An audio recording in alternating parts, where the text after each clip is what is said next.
요즘 제가 새벽 기도회에 나올 때마다 하늘을 쳐다봅니다. 이 서울의 하늘에서 별들이 생각보다 초롱초롱하게 많이 떠 있는 것이 제 눈에 들어옵니다. 저녁이 되면은 지는 해를 바라보면서 저녁 노을을 이렇게 살펴봅니다. 맑아진 공기 때문에 하늘의 빛깔이 참으로 아름다운 것을 느낍니다. 그러면서 이제 생각하게 되는 것이 우리가 이 현실 세계를 살아가면서 참 힘들게 어렵게 답답하게 두렵게만 생각하는데 생각 외로 하나님께서 우리에게 베푸신 은혜가 크다라고 하는 사실, 하나님께서 우리를 향하신 하나님의 그 놀라운 은혜를 어떻게 표현할 수 있을까? 그러다가 제가 이 다윗이 여호와 하나님을 표현한 이 표현 방식이 맞다라고 하는 생각을 하게 되었습니다. 여러분, 다윗이 표현한 이 표현 방식을 따라서 이 다윗이 하나님을 제대로 아는 사람이었기에 이렇게 표현할 수 있었을 것이다. 다윗이 하나님을 몰랐다면 그가 살아온 삶의 생애를 생각하면 그렇게 순탄하고 편안하고 좋은 것만은 아니었을 것인데, 그런데 이런 찬양이 나올 수 있었을까? 그렇게 생각하면서 머릿속에 떠오르는 제목이 무엇이 보입니까? 아는 만큼 보입니다. 우리가 여호와 하나님을 제대로 알면은 그 하나님이 하신 일이 보입니다. 하나님께서 하신 일이, 하나님께서 우리를 향하여서 어떤 일을 하고 계시는가, 하나님께서 우리를 향하여서 어떤 계획을 이루고 계시는가, 그게 보인다는 겁니다. 그런데 하나님을 모르면 안 보이는 거죠.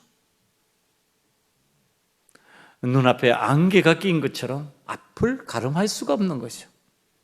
그러면서 두려움에 빠지게 되는 겁니다.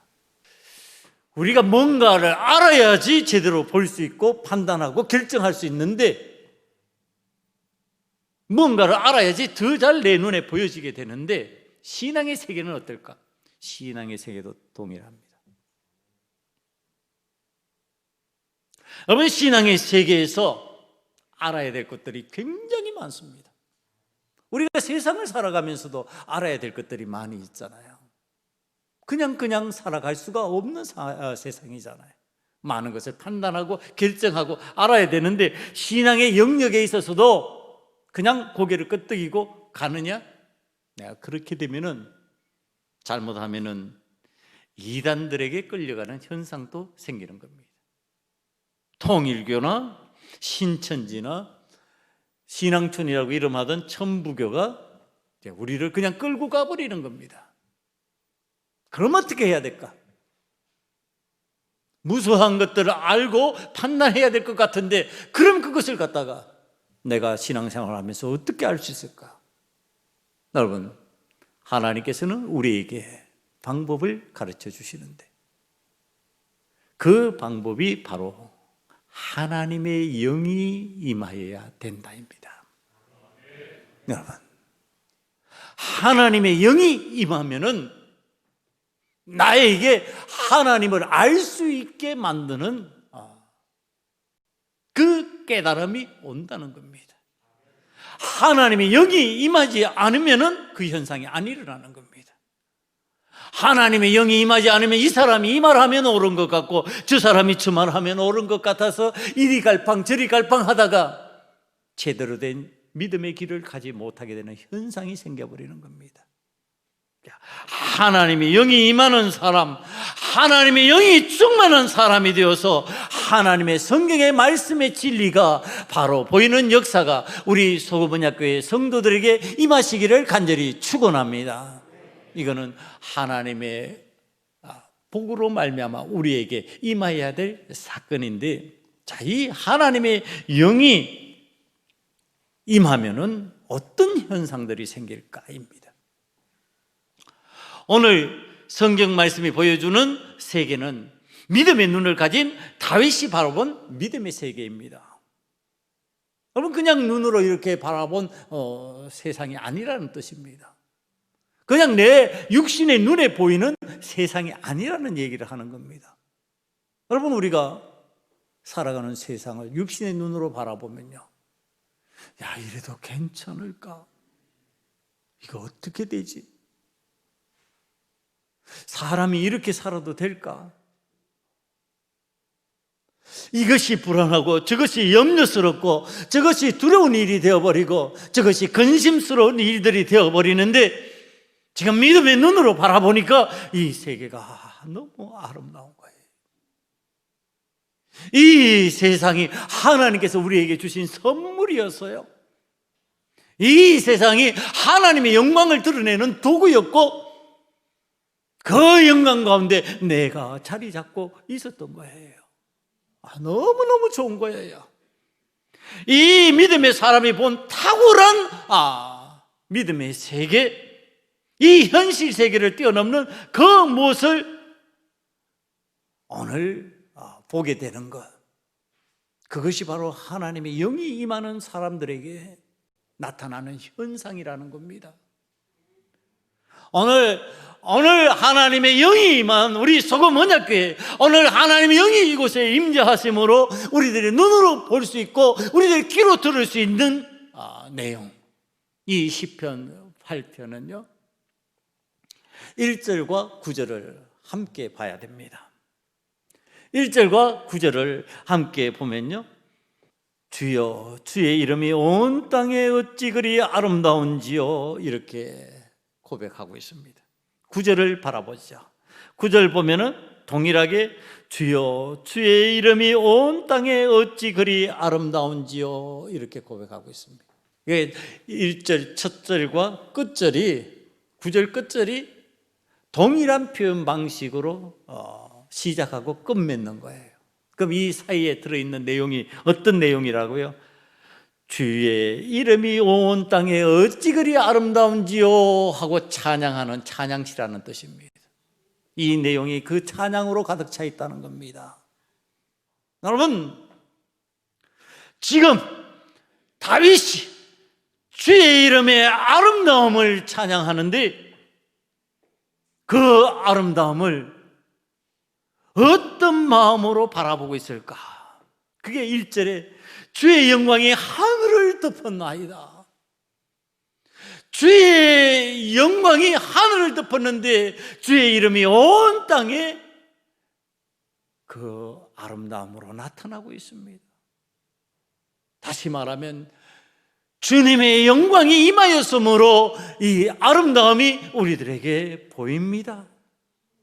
주님은 아름다우신 분으로 보입니다. 이 아름다운 세상을 우리들에게 만들어 주셨습니다. 신앙인들이 이 세상을 살아가고 있는데, 이 세상을 보고 있는데 하나님의 영광이 보이고 하나님의 장엄하심이 보이고 하나님의 아름다우심이 보여야 된다, 지금 그렇게 가르쳐주고 있는 겁니다.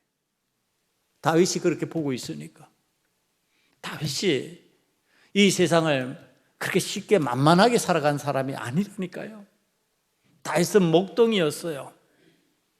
그래도 골리앗을 쳐 부수는 위대한 승리자가 되어서 왕의 신임을 얻는 줄 알았습니다. 왕의 사위가 되고 꽤 괜찮은 삶을 사는 줄 알았습니다.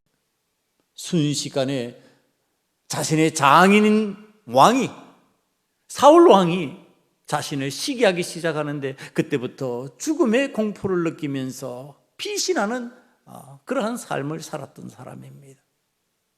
여러분, 두려움과 공포로 가득 찬 삶을 살 수밖에 없었던, 생이 있었던 사람입니다. 그런데 지금 그가 주의 영광이 얼마나 위대한지, 주님께서 만드신 이 세상이 얼마나 아름다운지 주님을 찬양합니다. 주님의 영광, 주님의 그 높으신 이름을, 장엄함을 내가 경배합니다. 지금 이렇게 말하고 있는 겁니다. 내가 주님께서 만드신 이 하늘과 땅을 보니까, 하늘의 달과 별을 보니까, 만물을 보니까, 소와 양을 보니까, 들짐승을 보니까, 바다의 고기를 보니까, 보는 것마다 하나님 대단하신 하나님이십니다. 하나님, 이거 나를 위해서 만들어 주신 것이지요. 나를 위해서 준비해 주신 것이죠. 여러분, 오늘 우리들이 이 세상에서 신앙생활을 해나가면서 다윗이 느끼는 것 같이 안 느껴집니까? 하나님께서 나를 위해서 준비해 주신 것처럼 안 느껴지십니까? 마치 그것은 다 남을 위해서 준비해 놓은 것처럼 느껴지십니까? 하나님을 바로 알지 못하고 있는 겁니다. 오늘 하나님의 은혜를 바로 알고 하나님이 우리를 향하여서 계획하시고 이루어 나가시는 일을 바로 알면은 이 다윗과 같은 표현으로 표현 방식이 바뀌어진다는 겁니다. 하나님 대단하십니다. 나를 위해서 이런 것을 만드셨습니까? 하나님, 나를 위해서 이런 것을 준비하셨습니까? 그런 나는 도대체 어떤 존재일까? 다윗이 고백합니다. 저를 하나님보다 조금 못하게 하시고, 5절 말씀이에요.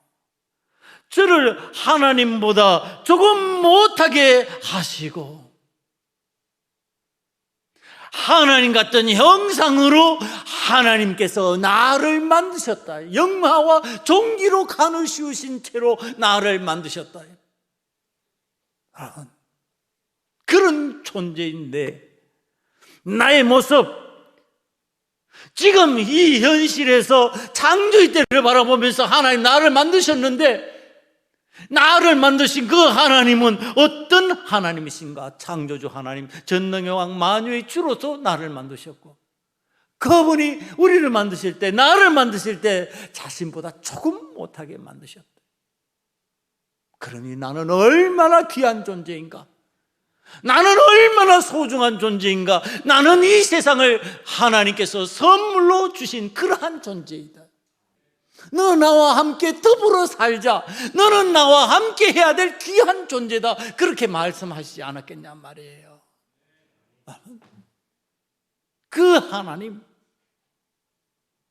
하나님을 지금 다윗은 바라보고 있는 겁니다. 우리를 존귀하게 만드신 하나님이 지금 보이는 겁니다. 그러니까 이 창조 세계가 보여지는데, 그 세계는 사람이 못 살 세계가 아니에요. 고통 속에서 죽어가야 될 세상이 아니라 하나님이 우리에게 너무나도 좋은 것으로 가득 채워주신 좋은 세상이었어요. 그 세계를 지금 이 답답하고 암울한 시대를 살아가는 우리 눈에도 볼 수 있어야 된다. 지금 그 말씀입니다. 다윗이 힘들고 어려운 가정 속에서도 그 창조의 세계가 보였듯이 우리에게도 동일하게 하나님께서 만드신 그 세계, 하나님께서 우리를 향하여서 선물로 주시기 위해서 준비해 놓으신 세계가 우리 눈에 보여져야 된다는 거예요. 그게 보여지는 것, 그게 하나님을 제대로 알고 있는 사람의 삶의 신앙적 구조라는 겁니다. 설교를 준비하면서 제게도 떠오르는 생각이에요. 아니, 그럼에도 불구하고 힘들다 그런 사람이 있을 것인데, 그럼에도 불구하고 고통스러운 사람이 있다고 알고 있는데, 그러잖아요. 좌우를 둘러보면은 왜 저 사람이 저렇게 악하게 사는데도 잘 되는 것 같아? 왜 저런 술수를 사용하는데도 성공하는 것 같아? 그런 마음이 들잖아요. 그러면서 나는 왜 저렇게 안 될까? 난 왜 이렇게 번성과 번영을 경험하지 못할까? 이런 마음이 들 때 빨리 펴볼 수 있는 성경이 욥기서잖아요. 이 욥이 당한 고난은 신앙인이면은 교회 다니는 사람들이면 다 아는 내용이잖아요. 그렇게 잘 살다가 그렇게 유복한 자녀들을 갖고 있다가 하루아침에 모든 재산이 날아가 버리고 모든 자녀가 죽어버리고, 그리고 내가 온몸에 헌대투성이로 고통 고난 가운데서 기아장으로 자기의 피부를 긁으면서 피 흘리는 고통을 맛보고 제 가운데 앉아 있잖아요. 아내는 조롱하면서 당신의 하나님을 저주하라 그러고서 떠나버리고 나 혼자 고독에 빠져 있잖아요. 외로움에 빠져 있잖아요. 아니, 이거는 친한 친구라고 생각하는 사람이 셋이 찾아왔는데 나를 위로하고 격려하는 것이 아니라, 너 죄 지었지, 너 죄인이지, 너 뭔가 잘못한 거 있지 하나님 앞에서.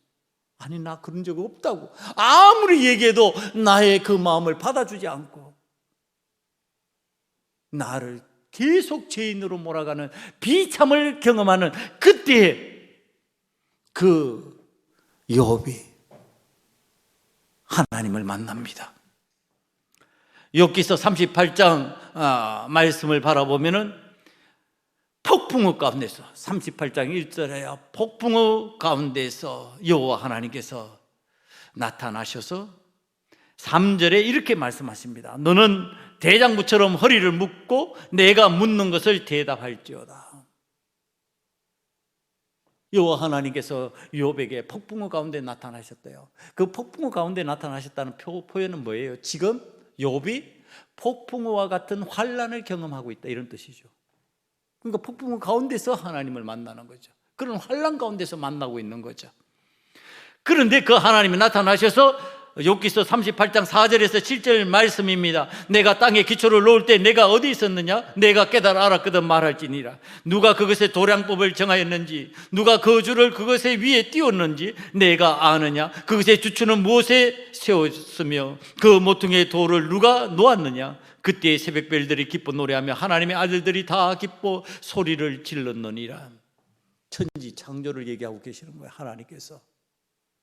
그리고 욥에게 말씀하시는 거예요. 새롭게 만드시는 창조주 하나님께서 너의 하나님이라고, 네가 믿는 하나님이라고 생각하고 있느냐? 그런데 왜 힘들어해? 왜 고통스러워해? 왜 답답해? 지금 현실에서 이 욥이 엄청난 고난을 겪고 있잖아요. 고통을 겪고 있잖아요. 그거 하나님 다 보고 계세요. 다 알고 계세요. 그러시면서 하나님 말씀하신 거예요. 그런데 내가 어떤 하나님이냐? 창조주 하나님이 아니냐? 전능의 왕이 아니냐? 만유의 주가 아니냐? 그런데 왜 힘들다고만 해? 왜 창조주 하나님이 나를 바라보지 않아? 왜 만유의 주가 되는 나를 바라보지 않아? 만왕의 왕이 되는 나를 바라보지 않아? 욥에게 묻고 계시는 거예요. 여러분, 이 질문이 욥을 향한 질문으로만 끝날까요?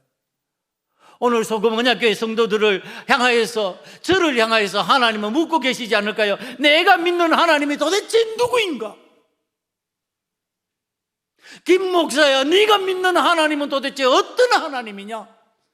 사랑하는 소금언약교회 성도들이여, 너희가 믿는 하나님이 도대체 어떤 하나님이냐? 천지 만물을 지으시고 만물의 주인이 되시고 만왕의 왕이 되신 분이 아니시냐? 그런데 왜 힘들어해? 왜 두려워해? 왜 답답해해?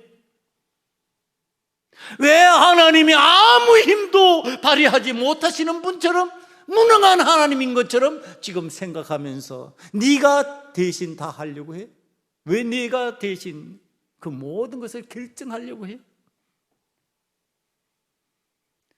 이 말씀을 하시면서 하나님께서 2절 말씀을 하시는 겁니다. 죄의 대적으로 말미암아 어린아이들과 젖먹이들의 입으로 권능을 세우시며 이는 원수들과 보복자들을 잠잠하게 하려 하심이니이다. 내가 염려하는 그 대상, 내가 두려워하는 그 대상을 여호와 하나님께서 잠잠하게 만들어 버리시는데, 어린아이와 젖먹이의 입에서 나오는 그러한 능력으로, 그 권능으로 미약한 것 같고 보잘것없는 것 같고 아무것도 할 수 없다고 생각하는 그 젖먹이, 그 어린 것, 그럼에도 불구하고 그 대적을 무너뜨리고 이기게 만드는 그 능력의 하나님이 지금 너의 하나님이다, 내가 그렇게 만들겠다, 그렇게 우리에게 말씀하시는 줄 믿습니다. 여러분, 그 은혜가 임하고 있는 거예요. 이 말씀을 들은 욥이 비로소 하나님 앞에서 자신을 바라봅니다. 나 그동안 참 하나님 앞에서 그럴듯하게 의로운 자로 산다고 생각했는데 내가 여호와 하나님을 제대로 온전히 바라보지 못했구나. 그래서 욥기서 42장으로 넘어가면은 주께서는 못하실 일이 없사오며 무슨 계획이든지 못 이루실 것이 없는 줄을 아오니 내가 주께 대하여 귀로 듣기만 하였사오나 이제 눈으로 배옵나이다. 그러므로 내가 스스로 거두어드리고 티끌과 제 가운데서 회개하나이다. 하나님 앞에서 내가 회개하는 거예요. 사랑하는 성도 여러분, 우리들이 창조주 하나님을 제대로 모르고 있었다면, 제대로 내 삶의 주인으로 받아들이고 있지 않았다면 그건 회개할 내용이에요. 욥이 무슨 하나님을 향해서 잘못된 큰 죄악을 범했냔 말이에요.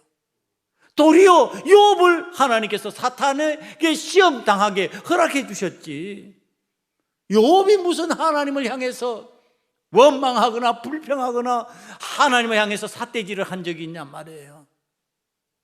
무엇이 회개할 내용이었어요? 창조주 하나님을 창조주 하나님으로 인정하지 못한 것, 여호와 하나님의 전능하심, 만유의 주되심을 인정하지 못한 것, 그것을 회개한 겁니다.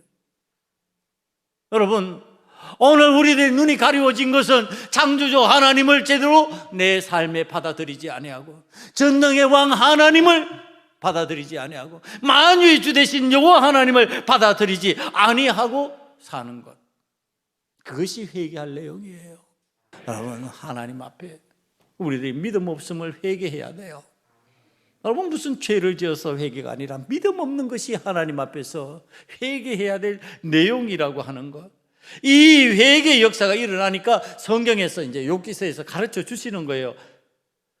42장, 욥기서 42장 10절 이후에 보면은요, 자, 이 욥에게 다시 하나님의 은혜, 창조의 역사가 일어납니다. 그에게 상실되었던 그 모든 재물의 2배가 그의 삶으로 들어옵니다. 그에게 잃어버렸던 자녀와 같은 10명의 자녀가 다시 회복됩니다. 여러분, 이게 은혜지요. 하나님께서 창조주 하나님 되시니까 없는 것 같고 황폐해진 것 같고 안 되는 것 같고 망하고 이제는 끝장났는 줄 알았는데 거기에서 새롭게 전보다 더 왕성하게, 전보다 더 좋은 것으로 하나님께서 채우셨습니다. 여러분, 창조주 하나님이 여러분 잘 보이십니까? 창조주 하나님이 선명하게 보이십니까? 이런 믿음의 역사가 여러분과 저의 삶에 임하게 될 줄 믿습니다. 이 창조주 하나님이 안 보이십니까? 하나님 영이 임하지 않아서 안 보이십니까? 여러분, 하나님의 영이 나에게 임하게 해달라고 기도해야 됩니다. 여러분, 하나님의 영이 임하여서 창조주 하나님이 선명하게 보이게 해달라고, 전능의 왕이 선명하게 보이게 해달라고, 만유의 주 되신 하나님이 선명하게 나의 눈에 보이게 해달라고 여러분 기도해야 됩니다. 기도하고 하나님 앞에 나아가면 하나님은 은혜 베푸시기를 기뻐하시는 분이세요. 좋으신 하나님이 영원히 나의 하나님이 되어 주십시오. 그 좋으신 하나님을 나는 영원히 함께하고 싶습니다. 여러분, 그 하나님 믿고 끝까지 하나님의 복이 여러분들의 가정에 임하는 놀라운 역사를 체험하시기를 간절히 축원합니다.